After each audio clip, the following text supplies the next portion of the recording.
My business partner erased my name from our company. 2 years later, he asked me to explain a clause he never read. I found out I no longer owned the company on a Wednesday morning because the bank teller wouldn't let me sign.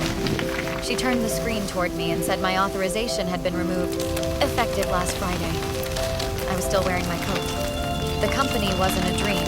It was a shop we built with our hands and a spreadsheet. I handled operations, suppliers, payroll, contracts. Mark handled visibility. He liked meetings. He liked being introduced as the founder. We had a 50-50 operating agreement, notarized, signed on paper thick enough to feel serious. I kept my copy in a blue folder behind my desk. The shop opened at 7:30 every morning. I unlocked the door, checked the inventory counts, and wrote the day's numbers on a whiteboard. Mark arrived from coffee and an anecdote. He was good at making people feel like something was happening.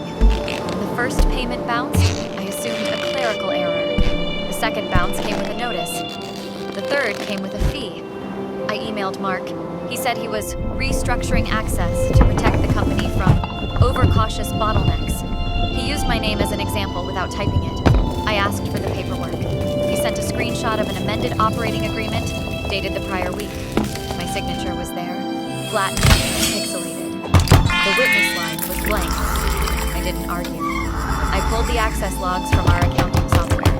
I pulled the vendor contracts I'd negotiated, unit prices, penalties, delivery windows.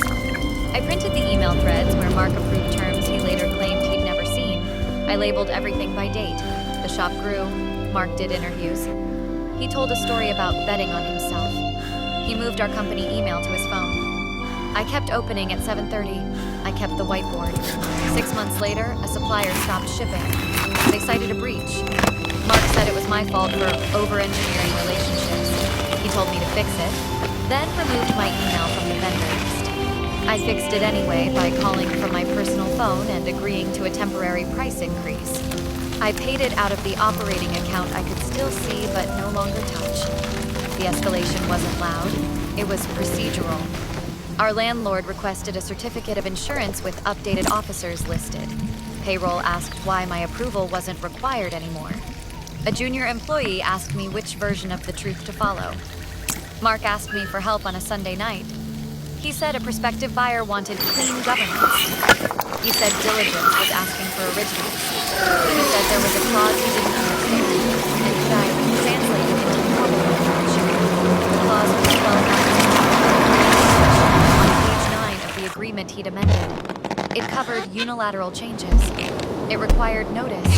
It required consent. It specified remedies. I told him to read it twice. I told him dates matter. He laughed. He said I was being dramatic. He said buyers like confidence. The buyer hired a firm. The firm sent a list. They asked for board minutes that didn't exist.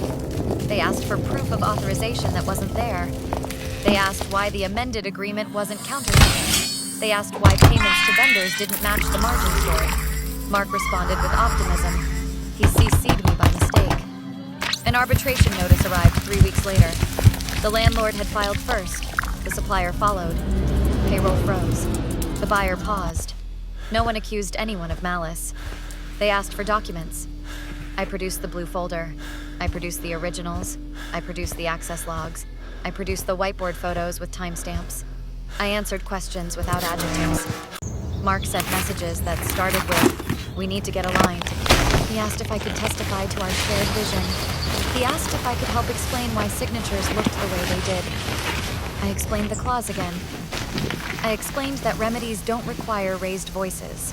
The arbitrator's decision was short. The amendment was void. Authority reverted. Costs were allocated. The buyer withdrew. The shop closed for 3 days while accounts were reconciled. On the last afternoon, I went to the office to collect my things. The blue folder was lighter than I remembered. The whiteboard still had the last numbers written in my hand. Mark wasn't there. He'd left his nameplate on the desk, angled toward the door. I took it down and placed it face down in the drawer. I locked the door. Once,